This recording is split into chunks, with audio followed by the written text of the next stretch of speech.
Have you ever looked at, old family photos and wondered how certain things, like maybe your grandpa's nose or your mom's eye color, seem to just pop up again generations later? It's something people have noticed forever, right? Absolutely. It's a fundamental observation. And for centuries, people came up with, some pretty interesting ideas about how it all worked. Today, though, we're going deep into the real foundations of genetics. We're tracing that story from those old ideas right up to the, frankly, revolutionary work of a 19th century monk. Yeah, and our map for this journey is Chapter 2 of Genetics, Analysis and Principles, the 7th edition by Robert J. Brooker. So our goal here is to pull out the really key insights, give you a solid handle on how traits get passed down, why some show up while others seem to hide, and the surprisingly elegant math behind it all. Think of it like the Cliff's Notes for Mendelian genetics, but, way more interesting. Definitely. So before we get to Mendel, what were people thinking? You mentioned interesting ideas? Well, you had things like Hippocrates way back, talking about pangenesis, this idea that little seeds from all parts of your body came together to make a baby. Huh. Okay, interesting. And much later, a concept called the blending hypothesis got popular, thanks to people like Joseph Kohlreuter. The idea was that traits literally mixed, like paint. Ah, so red flowers crossed with white flowers would just make pink flowers, and then those pink flowers would just keep making more pink. Exactly. It suggested traits were fluid, blending away over time. But then along came Gregor Mendel, a monk with a background in physics and math, and he saw things very, very differently. Right. Gregor Johann Mendel, born 1822. And his path was, well, not typical for a biologist, was it? He was a monk, actually failed a teaching exam. He did. But critically, he'd studied physics and mathematics at the University of Vienna. And that training shaped his whole approach. He looked at the natural world expecting to find order, patterns, mathematical relationships. And that quantitative mindset was the key, wasn't it? It really was. It allowed him to design experiments and analyze results in a way nobody else had thought to do with heredity. He wasn't just describing, he was counting. So starting around 1856, he spends nearly a decade in the monastery garden working with pea plants. Why peas? The peas, Pisum sativum. It was a stroke of genius, really, not just random. Peas had several big advantages. First, they came in lots of distinct varieties, tall or dwarf, purple flowers or white, round seeds or wrinkled. Very clear-cut differences. No ambiguity, tall is tall, dwarf is dwarf. Exactly. Plus, their flowers are relatively large and easy to work with for controlled crosses. And crucially, they naturally self-fertilize. Self-fertilize, how does that work? Well, the structure of the pea flower encloses the reproductive parts, the male anthers producing pollen, and the female ovary containing ovules with eggs. So pollen usually just falls onto the stigma within the same flower. This allowed Mendel to establish what he called true breeding lines. Meaning plants that, when they self-fertilize, always produce offspring identical to themselves for a given trait. Precisely. Generation after generation, tall plants made tall plants, white-flowered plants made white-flowered plants.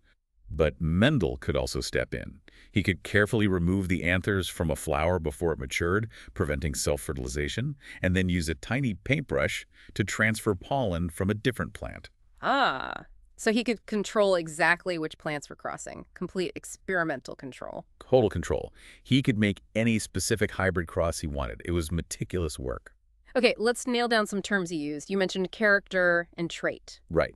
A character is a general feature, like flower color. A trait or variant is the specific form of that character, like purple or white. Got it. And true breeding, we covered consistent traits through self-fertilization. He focused on 7 specific characters, didn't he? Yes, 7 clear ones. Flower color, flower position, plant height, seed color, seed shape, pod color, and pod shape, all with 2 easily distinguishable traits. So, armed with his peas and his precise methods, he starts experimenting. What was the first step?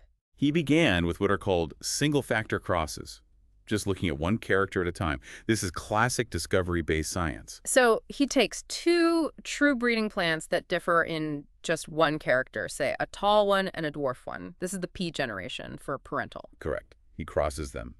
Now, what do you think he got in the next generation, the F1 generation, based on that old blending idea? Well, blending would suggest maybe medium-height plants or a mix. But that's not what happened. Yeah. Every single F1 plant was tall. All of them. The dwarf trait seemed to have vanished completely. Whoa. Okay, so right there, the blending hypothesis is in trouble. Big trouble. But then Mendel took the next crucial step. He allowed these F1 tall plants to self-fertilize. And what happened in that generation, the F2 generation? The dwarf trait reappeared. He got a mix of tall and dwarf plants. It wasn't lost, just hidden. Exactly. This whole experiment led Mendel to 3 brilliant proposals. First, the idea of dominant and recessive traits. The trait seen in the F1, like tallness, was dominant, and the one that was masked but reappeared in the F2, like dwarfness, was recessive. Okay, dominant masks recessive. Second, because the recessive trait reappeared unchanged, inheritance couldn't be blending. It had to be based on discrete unit factors passed down intact. He called it the particulate theory of inheritance. We now call these unit factors genes. So traits are carried by distinct particles, not fluids that mix. You got it. And third, the numbers. This is where his quantitative approach shone. He counted the F2 offspring. And consistently across all 7 characters he studied, he found approximately a 3-to-1 ratio of dominant traits to recessive traits. 3 dominant for every 1 recessive, like for height? For height, his numbers were something like 787 tall to 277 dwarf plants. That's about 2.84 to 1, incredibly close to 3.1, considering random chance. This mathematical pattern was revolutionary. Okay, let's bring in the modern terms. So a gene is the unit factor for a character, like height. And the different versions, like the factor for tallness versus the factor for dwarfness, are called alleles. Perfect. A gene determines a character. Alleles are the different versions of that gene determining the specific traits. And this all leads to Mendel's first big law. Yes, the law of segregation. It states that an individual carries 2 copies, 2 alleles for each gene. But when that individual makes reproductive cells, or gametes, those 2 alleles segregate, they separate, so that each gamete receives only 1 allele. 1 copy per gamete. 1 copy. Then when fertilization happens, gametes combine randomly, restoring the 2-copy state in the offspring. This also helps explain the difference between an organism's genetic makeup and its appearance, right? Absolutely. The genotype is the actual combination of alleles an individual has. We might write it as TT, TT or TT for the height gene. The phenotype is the observable trait, what it actually looks like, so tall or dwarf. And crucially, different genotypes can give the same phenotype. Exactly. A TT plant is tall, but so is a TT plant, because the T allele, tall, is dominant over the T allele, dwarf. Only the T genotype gives the dwarf phenotype. So we need terms for those combinations too. Right. If an individual has 2 identical alleles, like TT or TT, they are homozygous for that gene. If they have 2 different alleles, like TT, they are heterozygous. Okay, that makes sense. Is there a way to visualize this segregation and predict the outcomes? There is. Thanks to a later geneticist, Reginald Punnett. He developed the Punnett square. It's a simple grid that helps predict the results of a genetic cross. How does it work? Say we cross 2 heterozygotes, TTXTT. Okay, you draw a square. Along the top edge, you list the possible alleles from one parent's gametes, in this case T and T. Along the side edge, you list the possible alleles from the other parent's gametes, again T and T. Then you fill in the boxes by combining the alleles from the corresponding row and column. So the top left box gets T from the top and T from the side, making TT. The top right gets T from the top, T from the side. Bottom left gets T from the top, T from the side, also TT, and bottom right gets TNT, so TT. Exactly. So the Punnett square shows you the possible genotypes of the offspring, TT, TT, and TT. And it shows the expected proportions. 1 TT, 2 TT, and 1 TT. That's a 1.2.1 genotypic ratio. And phenotypically, TT is tall, TT is tall, T is dwarf. So that's 3 tall to 1 dwarf. The 3.1 ratio Mendel saw. Precisely. It neatly visualizes how allele segregation leads to those predictable ratios. It's a fantastic tool. Okay, so Mendel figured out single traits, but life isn't usually about just 1 trait at a time. What happens when you track 2? Great question. That was Mendel's next step, 2-factor crosses. He wanted to know if the inheritance of one character, like seed shape, influenced the inheritance of another character, like seed color. Did the factors for, say, round seeds and yellow seeds stick together? Or did they sort themselves out independently? Those were exactly the 2 possibilities he considered. The linked assortment hypothesis said they'd stick together.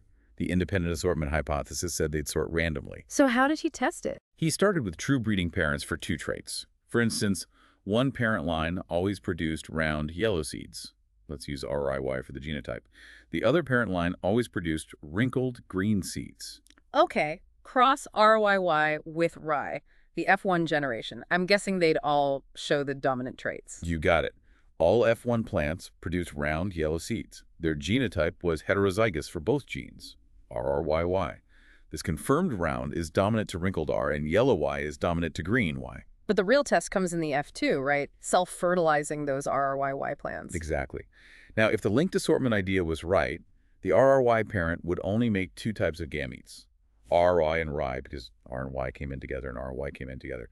The F2 would only have round yellow and wrinkled green offspring in a 3.1 ratio. But what did he actually find? He found 4 phenotypes. He saw the parental types round yellow and wrinkled green, but he also saw round green seeds and wrinkled yellow seeds. These non-parental combinations were the key. They shouldn't have appeared if the genes were linked. Precisely. This result directly supported the independent assortment hypothesis and led to Mendel's second law, the law of independent assortment.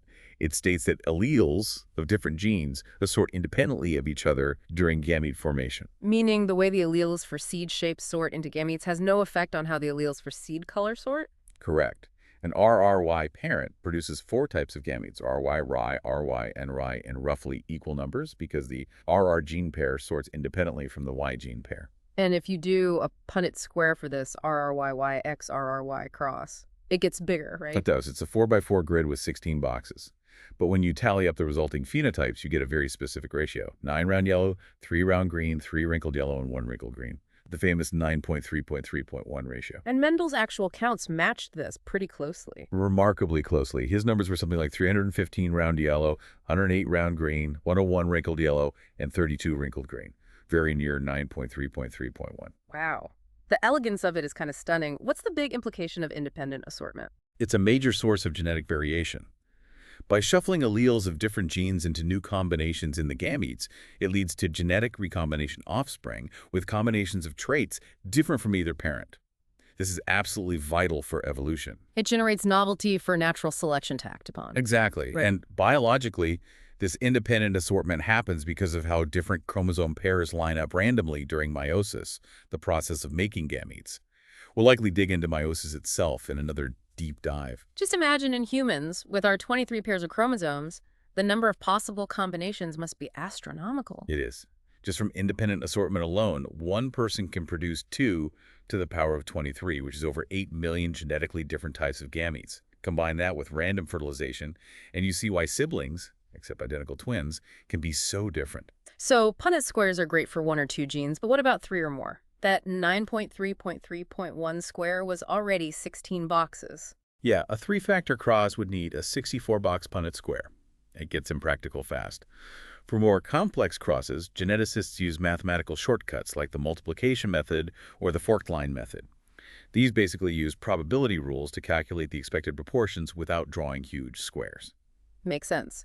Now, you mentioned earlier that the traits Mendel studied, like white flowers instead of purple, might be due to broken genes. In modern terms, yes. Many recessive traits, like Mendel's white flowers or wrinkled seeds, are caused by loss-of-function alleles. These are versions of a gene that don't produce a functional protein. So, the white flower allele might be a broken version of the gene needed to make purple pigment. By studying what goes wrong when the gene is broken, we learn what the gene normally does. Fascinating. It's like figuring out how an engine works by seeing what happens when a part is missing. That's a great analogy. Okay, shifting gears from peas. How do we apply these principles to humans? We can't exactly set up controlled crosses. No, definitely not. For humans, we rely heavily on pedigree analysis. A pedigree is essentially a formalized family tree that charts the inheritance of a specific trait or disease through multiple generations. I've seen those charts, squares and circles connected by lines. Right. By convention, squares represent males, circles females. A horizontal line between a square and a circle indicates a mating pair, and vertical lines lead down to their offspring. And the shading tells you who has the trait. Correct.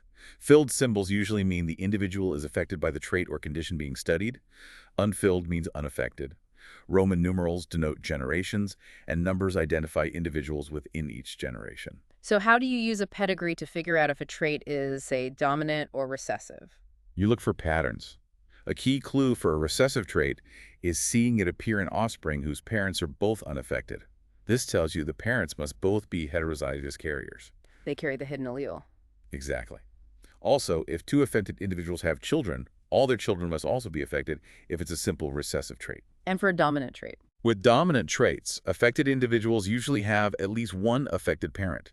The trait tends to appear in every generation. It doesn't typically skip generations like recessive traits sometimes can. Can you give an example of a human condition studied this way? Sure.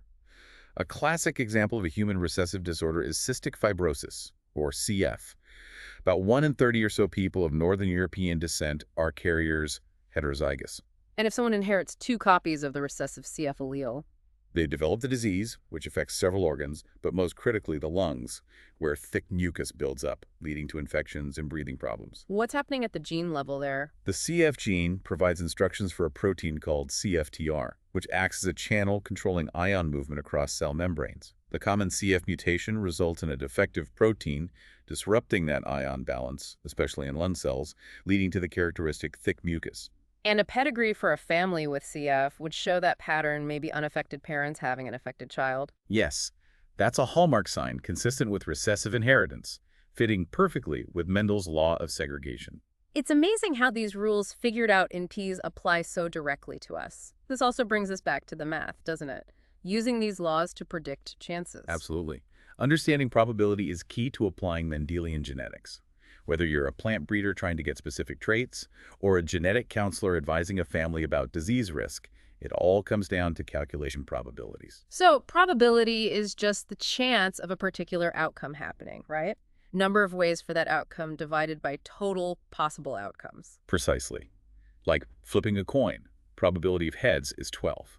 In that TTXETP cross, the probability of a dwarf offspring is 14. One thing to keep in mind, though, is random sampling error. Meaning that in small families or small experiments, the observed results might not perfectly match the expected ratios just due to chance. Exactly. You might flip a coin 4 times and get 3 heads just by luck.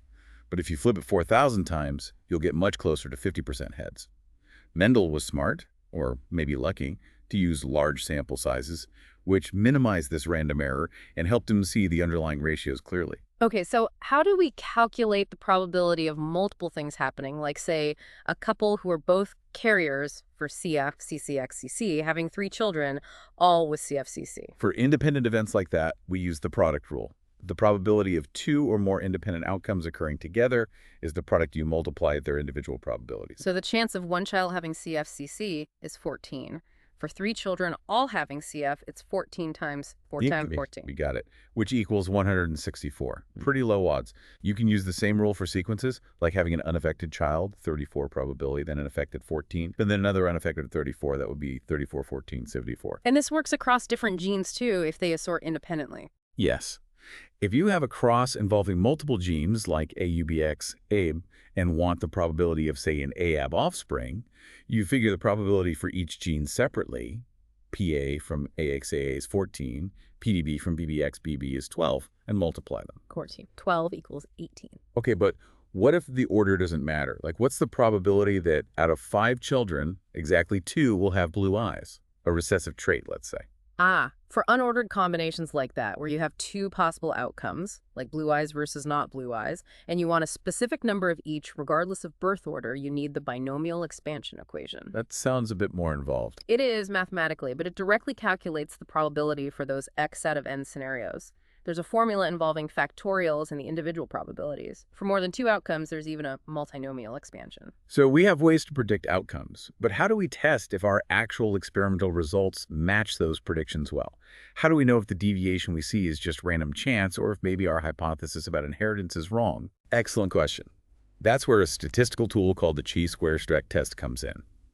It's used to determine the goodness of fit, how well your observed data align with the results expected under a specific hypothesis. So you start with a hypothesis, like this trait is recessive, and I expect a 3.1 ratio in my F2 generation. Exactly. That's your null hypothesis, the assumption that there's no real difference between what you observed and what you expected based on your hypothesis. Any difference is just due to random sampling error. The chi-square test helps you decide whether to accept or reject that null hypothesis. How does the calculation work? The formula looks a bit scary, but it's logical. For each phenotypic category, like tall versus dwarf, or the 4 categories in a 9.3, 0.3, 0.1 cross, you take the observed number O, subtract the expected number E, square that difference, and then divide by the expected number. You do this for all categories and sum up the results. That sum is your chi-square value. Try his OE. So you get a number. What does that number tell you? The chi-square value itself doesn't mean much in isolation. You need to interpret it using a chi-square probability table, considering the degrees of freedom, DF. Degrees of freedom are usually the number of categories minus 1. So for a 3.1 ratio, two categories, dominant recessive, DFS equals 1. For 9.3.3.1, four categories, DF equals 3. Correct. You find your DF value in the table, locate your calculated chi-square value, or the range it falls into, and that tells you the corresponding p-value. T-value, probability value. Yes. The p-value is the probability that the deviation between your observed and expected results occurred purely by random chance, assuming your null hypothesis is true. Ah, so a high p-value means the deviation was likely just chance, and your hypothesis is probably okay. Exactly. A high p-value, typically greater than 0.05 or 5%, means you fail to reject or you accept the null hypothesis. Your data are consistent with your proposed model of inheritance. And a low p-value, less than 0.05. That suggests there's a statistically significant difference between observed and expected. It's unlikely such a large deviation happened just by chance. So you reject the null hypothesis. Something else might be going on. Maybe your assumed ratio is wrong. Maybe the genes are linked when you thought they weren't, etc. So it's an objective way to judge if your data supports your genetic model. I'd say. But it doesn't prove the model is right. That's a crucial point. Yeah. Accepting the null hypothesis just means your data are consistent with the model. It doesn't rule out other models that might also fit the data. But rejecting it strongly suggests your initial model needs rethinking. Wow. From peas in a garden to statistical tests, we've really covered the foundations here. It's incredible how Mendel, with such, relatively simple tools but a brilliant mind, figured out these fundamental rules. It really is. The law of segregation, the law of independent assortment, these principles underpin so much of biology. He laid the groundwork for understanding heredity not just in peas, but in practically all complex life, including us. That idea of discrete genes, segregating and assorting independently, explains both why traits are passed on reliably and how new combinations arise, driving diversity. Absolutely. It's this beautiful, predictable dance of alleles shuffling and recombining across generations. So maybe the next time you're looking at your family or just wondering about the variety of dogs at the park, you can picture those little units of heredity, the genes and alleles, following Mendel's rules, creating that amazing diversity. It makes you wonder, doesn't it? What other elegant, perhaps mathematical rules might be governing other complex systems in nature, just waiting for someone to notice the patterns? That's a fantastic thought. There's always more to uncover. Genetics itself is constantly evolving, but these Mendelian foundations remain absolutely central. Well, this has been a fantastic deep dive. We've only scratched the surface, of course, but hopefully we've illuminated those core Mendelian concepts. Keep exploring, keep asking questions, and stay curious. And thank you for being part of the Last Minute Lecture family.